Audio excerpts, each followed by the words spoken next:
বন্ধুরা তোমরা কেমন আছো? আশা করি ভালো আছো। আজকে আমি তোমাদের কাছে একটা ভিন্ন ধরনের রেসিপি নিয়ে হাজির হলাম। এটা হচ্ছে পালং পটেটো। পালং শাক দিয়ে কিন্তু আমরা অনেক কিছুই রেসিপি বানাই, কিন্তু আজকে দেখো আলু দিয়ে একটা পালং শাকের রেসিপি তোমাদের সাথে শেয়ার করছি। নতুন আলু যে বাজারে বেরিয়ে গেছে, আমি কিন্তু সেই আলু দিয়েই রেসিপিটা বানালাম।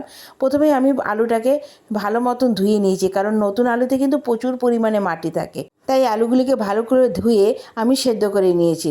আর পালং শাক তো অবশ্যই লাগবে। এবার দেখো কড়াইতে তেল দিয়ে তার মধ্যে আমি কয়েকটা জিনিস দিয়ে দিলাম।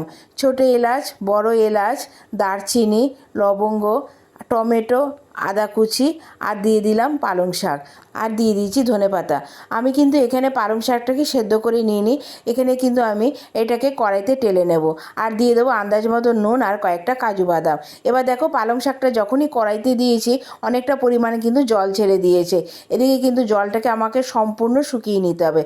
অন্যদিকে দেখো আমার আলুটাও কিন্তু সেদ্ধ হয়ে গেছে। এবার যে পালং শাকটা আমি রান্না করে নিয়েছিলাম সেটা কিন্তু সম্পূর্ণ জল টেনে গেছে। এবার ওই সম্পূর্ণ জিনিসটাকে আমি মিক্সিতে নিয়ে একটা মিহি পেস্ট বানিয়ে নেব। আর আলুগুলোকে একটু টুথপিক দিয়ে একটু ফুটো ফুটো করে নেব, যাতে রান্না করার সময় আলুর ভেতরে মশলাটা ঢুকতে পারে। তোমরা ঠিক এইভাবেই রেসিপিটা করো। এটা খেতে কিন্তু দারুণ লাগে, তবে ভাতের সাথে তোমরা এটা খেও না, এটা রুটি, পরোটা বা নান সব কিছুর সাথে কিন্তু খেতে দারুণ লাগে। এবার দেখো আমার প্রত্যেকটা আলুই কিন্তু ফুটো ফুটো করা হয়ে গেছে। আর আমি এদিকে মশলাটাও কিন্তু একটা মিহি পেস্ট বানিয়ে নেব। এবার কড়াইতে খানিকটা তেল দিয়ে তার মধ্যে আলুগুলোকে একটু নুন হলুদ দিয়ে ভালো মতন ভেজে তুলে নেব।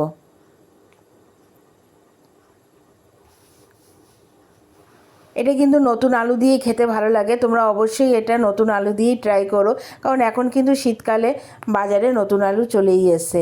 এবার যে মিহি পেস্টটা বানিয়েছিলাম তার মধ্যে প্রায় আমি 2 চামচের মতন ক্রিম অ্যাড করে দেবো। ক্রিমটা দেওয়ার পর কিন্তু আমি মিক্সিতে আরেকবার এটা মিহি পেস্ট বানিয়ে নেবো।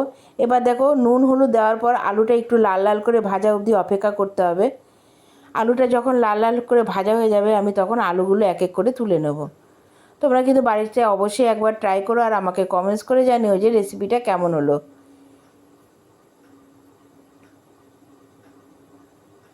দেখো আমার মিহি পেস্ট বানানো হয়ে গেছে। এবার আলুগুলোও কিন্তু আমি এক এক করে তুলে নিচ্ছি।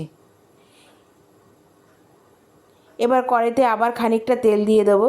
এই সময় কিন্তু আমি আর কোনো কিছু ফোড়ন দিলাম না, কারণ পালং শাকটা যখন আমি ভেজেছিলাম তখনই কিন্তু আমি সব কিছু ফোড়ন দিয়ে দিয়েছিলাম। এবার মশলাটা দেওয়ার পর আমার বেশ খানিকক্ষণ রান্না করে নিতে হবে। মশলাটাতে কিন্তু রান্না করতে করতে প্রায় তেল ছেড়ে আসবে, ততক্ষণ এটাকে আমাকে রান্না করে নিতে হবে। এরপরে আমি দিয়ে দেবো আন্দাজ মতন নুন আর স্বাদ মতন একটু চিনি আর একটু রেড চিলি পাউডার। আমি কিন্তু এর মধ্যে কোনো রকম হলুদ ব্যবহার করিনি। এবার আরও খানিকক্ষণ আমার রান্না করে নেওয়ার পরে যখন মশলাটা থেকে তেল ছেড়ে আসবে আমি এর মধ্যে ভেজে রাখা আলুগুলো দিয়ে দেবো। এটা মিনিট 5 রান্না করার পর এর মধ্যে পরিমাণ মতন জল অ্যাড করে দেবো।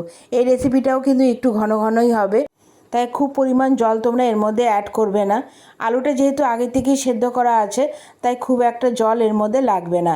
এবার জলটা দেওয়ার পরে আমি বেশ খানিকক্ষণ একটু ঢেকে রেখে দেবো।